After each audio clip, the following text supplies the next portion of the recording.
I won't say too much about Tzeporah, except that once upon a time, she was one of those firebrand ecologists who used to hug trees and go sit in them. Since then, she's matured. She's become corporately smart. Now she takes out big full-page ads and talks to the customers as well as to the companies, and sooner or later, they bend. This is Tzeporah Berman. Thank you, Moses.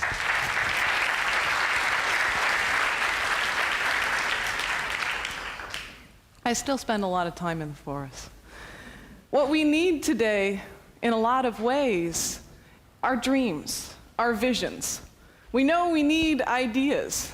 You know, a friend of mine, activist Van Jones, recently said to me, there was a good reason that Dr. Martin Luther King didn't say, "I have a complaint."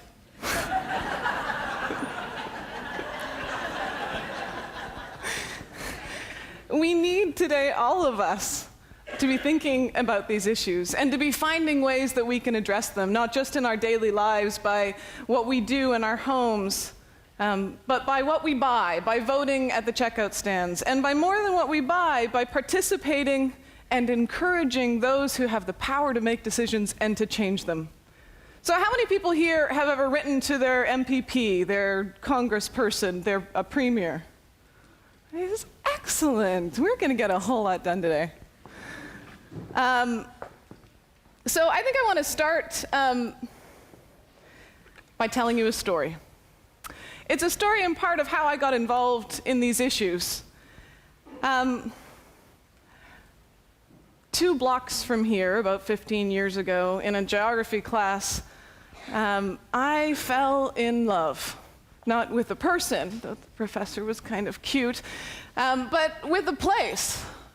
I saw an image just like this of the temperate rainforest on the west coast of British Columbia, and I was just awestruck by the majestic beauty of this place.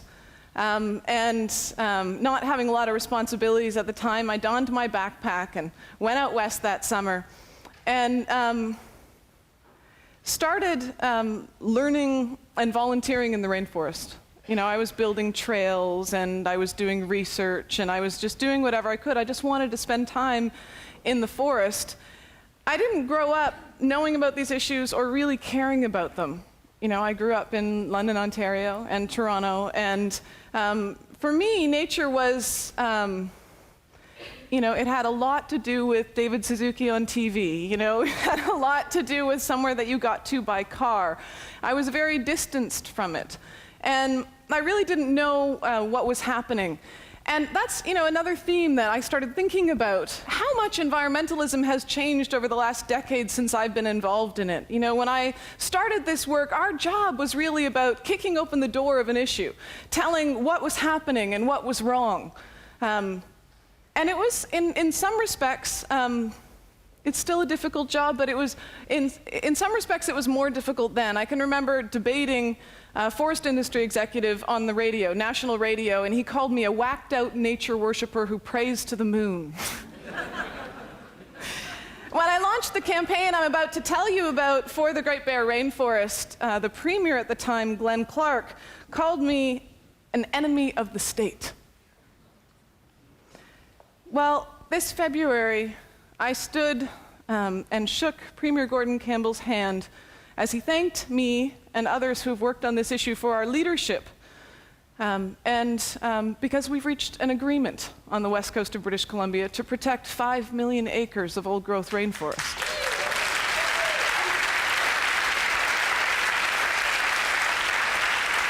Thank you.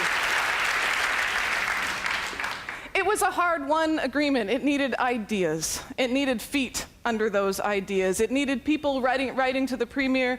It needed people standing on the road. It needed people doing research. So when I took my backpack and went to British Columbia to spend time in those rainforests, the first year was glorious. The first summer was glorious. I just did research. I lived in the rainforest. The second summer I came back, and the area that I loved, that I had been spending time in, looked like this. And it was my first time when an area that I knew, a place that I knew, was gone. And being an academic, I started studying it. Well, how much are we logging? Where is it going? What's the impact? You know, we need to have an industry. How do we balance the economics? And what I found is that Canada is logging more than almost any other place in the world. We're logging about 5 acres a minute right now in Canada.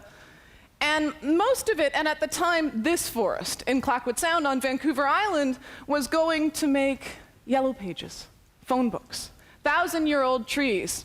A forest that is a result of 10,000 years of post-glacial activity going to make phone books.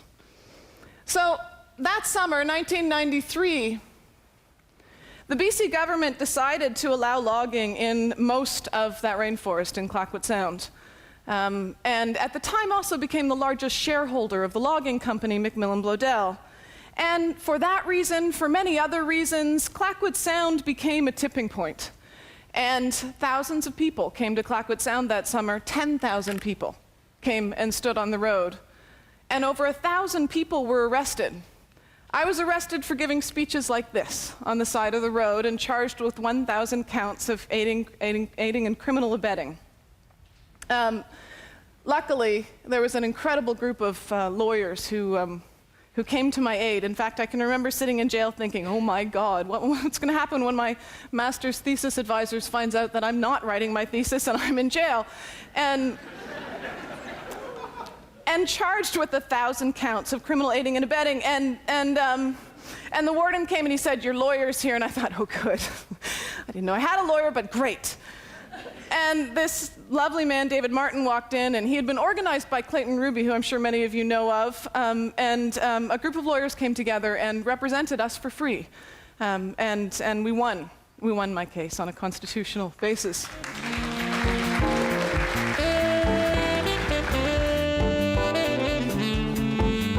And it's about protecting places like this. This is the whole west coast of British Columbia. The area that you're looking at, now known as the Great Bear Rainforest. When we started this work, it was known as the Mid-Coast Timber Supply Area. It's like traveling without moving. It's the same exhilaration, it's the same wow, new ideas, new places, like new faces, and new experiences, and then that same sort of like adrenaline rush that you get from, landing in a new country, you get in a new session with here. So talking about dreams, in Clayoquot Sound, we decided that it wasn't just about Clayoquot Sound. It wasn't just about this one area, that we needed to have a bigger impact, that we simply didn't have time to go place by place by place and try and protect these forests. The issues are, of course, much larger than one place. It's about creating new economies, redefining what is a conservation-based economy. And it's about protecting places like this. This is the whole west coast of British Columbia. The area that you're looking at, now known as the Great Bear Rainforest, when we started this work, it was known as the Mid-Coast Timber Supply Area. There's also a lesson on branding and marketing, but I won't go into it here today. And so when we started this work, there were 359, originally there were 359 intact valleys on the west coast of Canada. There were 69 left. That was in 1996. We knew from the forest development plans that we had between 5 and 10 years to protect those places before they were all roaded and logged. So instead of going place by place, we simply drew a circle around the entire west coast of the country, called it the Great Bear Rainforest, and called for it to be protected. Thus, the enemy of the state business. So this is a region that's home to some of the last large population of grizzly bears, of the rare white spirit bear. Incredible, incredibly lush, incredibly beautiful region.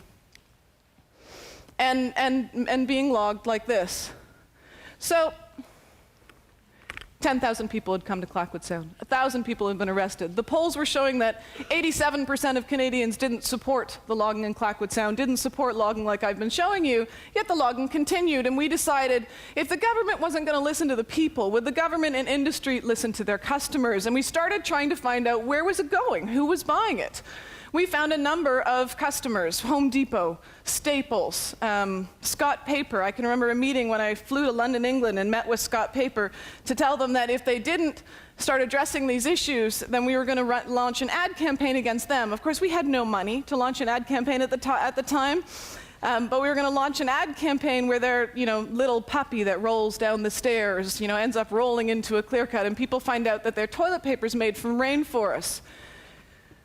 2 weeks later, they canceled a $3 million contract with Macmillan Bloedel. And all of a sudden, the companies wanted to talk to us. The campaign went on for another 4 or 5 years. The negotiations went on. They told us we were going to destroy the economy, that we were going to wreck the province, that it wasn't possible to do what we were asking, until we started getting traction in the marketplace. I created an organization in the United States called ForestEthics, and we started meeting with the companies and running campaigns against companies like Staples and Home Depot who were refusing to put forward environmental policies. And now, today, over 200 companies have put forward progressive environmental policies saying that they don't want to buy the last remaining old-growth forest, that they want to support ecologically responsible logging. And as a result, the dynamic shifted. This is in 2001 when we reached the initial agreement to put a moratorium on logging on most of the areas of rainforest that we were concerned about. David Emerson, of course, now in government in Ottawa, then the CEO of Canfor. The industry's losing the fight for credibility in the world marketplace, and nothing short of establishing sound practices based on science will improve that image. It's time to face the fact that global perception is damaging the sector. It's my favorite part. He went on to say, environmentalists are whipping our ass in the battle for the forest. You should respect them for that. That year, the companies came to us. And in negotiations, they agreed to create the first ever in Canada Joint Solutions Project, where we sat at the table, we set aside our differences, they stopped the logging so that we could have time to sit together and be creative. And in fact, some of the best solutions and visioning conversations that I've ever had are at that table. I can remember a time when we went for drinks after one of the meetings, and one of the foresters from Macmillan Bloedel said, you know, I got to thank you, because I've been doing this work for 20 years and I've only really ever had one tool in my toolbox, and that's clear cutting. And now I know that there's so much more I can do. And my daughter's talking to me again. So we reached an agreement and we reached a victory in the temperate rainforests. And now, as I mentioned, 5 million acres are protected. And not only that, but in the rest of the coast, we're redefining what it means to do ecologically responsible logging. The government, for the first time, is doing government-to-government negotiations with the First Nations leaders. The First Nations are having control and decision-making authority over their traditional territories. And we're working with economists. And we're working with economists from all over to redefine what that economy looks like. How can we support local communities and not just have an economy that's dependent on quantity of resources being hauled out and shipped to the United States. Canada exports about 80% of everything that we log to the United States. And the funniest part is last week, the BC government trademarked the term spirit bear. The price of success. So everything you see in this picture on the west coast of Canada is now protected. Canada is home to the second largest forest left in the world. 80% of our original intact forests are gone. We have 20% left in large enough areas to maintain biodiversity. I love it. It's great. The ideas, the energy here is fantastic. Moses does an amazing job, and I'm so glad that I could be a part of it. But in some respects, the victory is bittersweet. This is a map of original forests that shows the extent of original forest pre-industrial development on the globe. This is work done by the World Resources Institute. This is what we have today. The important thing for us to note here, sitting in Toronto today, is that Canada is home to the second largest forest left in the world. 80% of our original intact forests are gone. We have 20% left in large enough areas to maintain biodiversity, to maintain ecological functioning. Canada has 1.2 billion acres of forest left. We have an incredible responsibility, but we also have an incredible opportunity. We still have a chance to get it right. When I was working for Greenpeace International in Europe, I participated in some protests in England where hundreds of people stood around the last old-growth tree. 1.2 billion acres. And we live in a time where we know that It's not just forest loss. This is Time magazine from last month. Be worried, be very worried about climate change. This is both good and bad news. It's good that it's on the front cover of Time. We need it to be on the front cover of Time. And now we need to figure out what to do about it. We've talked a lot about forest loss and species loss, but what people may not know is that we currently have a planet that's warmer than any time in the last 420,000 years. That the United Nations is saying that the rate of hurricanes, as just one example of what happens with global climate change, has doubled in the last 25 years. Doubled in frequency, doubled in extent, and we saw that. We saw that last year as Katrina and then Rita ripped across the Gulf, and we saw one of the world's largest superpowers struggling to try and deal with 1 million environmental refugees. Well, the United Nations says we can expect 50 million environmental refugees within the next decade as a result of the effects of global climate change. What does it mean for us? It means that these are the challenges of our age. It means that we have a responsibility not only for what we do in this time, but for what we don't do. We've talked quite a lot about species extinction. I think one point that I want to make here is that it's not just about the woodland caribou that are endangered here in Ontario. It's not just about the marmot. Scientist Walter Reed likes to say that species loss, imagine yourself in a plane, and every time a species goes extinct, it's a rivet popping out of that plane. How long will the plane hold us up? We are all connected. And in fact, the effects that we're seeing on our planet today affect us. They affect the very air we breathe and the water that we drink. But you don't need to hear the statistics from me, because I know that you know. Sit for a minute with the fact that you know that it takes longer to drive out to cottage country these days. It takes a hell of a lot longer to go to the wild places that you want to show your kids, and that you can't trust the water coming out of your tap. So this year, for the first time, we got a report on the state of the planet as a whole from the United Nations. The Millennium Ecosystem Reports are 6,000 pages long, and I may be one of the only people who've ever read the whole thing. But the summary is that human activity is putting such a strain on the natural functions of the Earth that the ability of the planet's ecosystems to sustain human generations can no longer be taken for granted. These are the challenges of our age. And yet, this is one of my favorite campaigns that I launched last year in the United States, and yet, Canada's boreal forests, home to more carbon. Canada's boreal forest holds more carbon than any terrestrial ecosystem on Earth, is being ground up to make catalogs, to make Victoria's Secret catalogs. 1 million catalogs a day are produced by Victoria's Secret on Canada's old-growth forests. If the catalog industry just went to 10% post-consumer recycled paper, it would be enough wood to build a fence all the way across Canada 7 times in 1 year. We'd save enough carbon to take 91,000, the equivalent of taking 91,000 cars off the road. It's an incredible impact, and I'm happy to say that currently we're in negotiations with Victoria's Secret, which I believe will bear some fruit in the coming months. So, we have an opportunity in Canada. And what are we going to do with it? Well, let's start here in Toronto. 3 blocks from here, this man, Dalton McGuinty, has the power to change the future for Ontario. Ontario has 50% of its forests left. They're being logged at incredible rates. Caribou have already lost half of their habitat. 12 First Nations, Indigenous peoples in this province, are calling for a moratorium on industrial development because they're seeing the impacts in their territories. And this government promised to affect that. Well, they're affecting it. They were patting De Beers on the back last week when they opened a new diamond mine in a place that has never had any conservation analysis.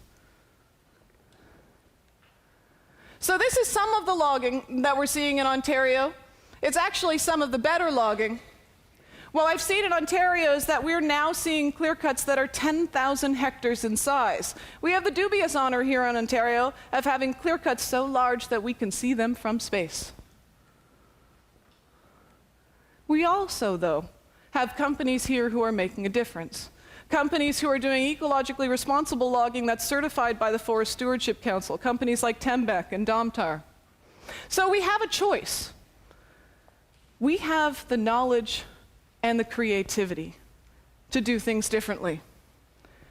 So the director of the United Nations has said that short of a miraculous transformation in the attitudes of peoples and governments, that the world's closed canopy forests are destined to disappear in the coming decades. We have the creativity, the ideas, the knowledge, the capacity, and likely the connections in this room to ensure that miraculous transformation. So stand up, IdeaCity. It's time. These are the challenges of our age. So as I talked to First Nations leaders and I talked to scientists and I talked to local communities preparing to launch this new campaign here in Ontario, I kept hearing a similar refrain. Well, where's McGuinty? Where's McGuinty? Where's McGuinty? Remember that Where's Waldo game we played as kids? www.where'smcguinty.ca went live yesterday. And we're calling on this government to make a difference now in their term before the next election. There are postcards on your seat. If you sign them and leave them at the tables outside, I'll collect them. Take out your Blackberries, because there's his number. Thank you.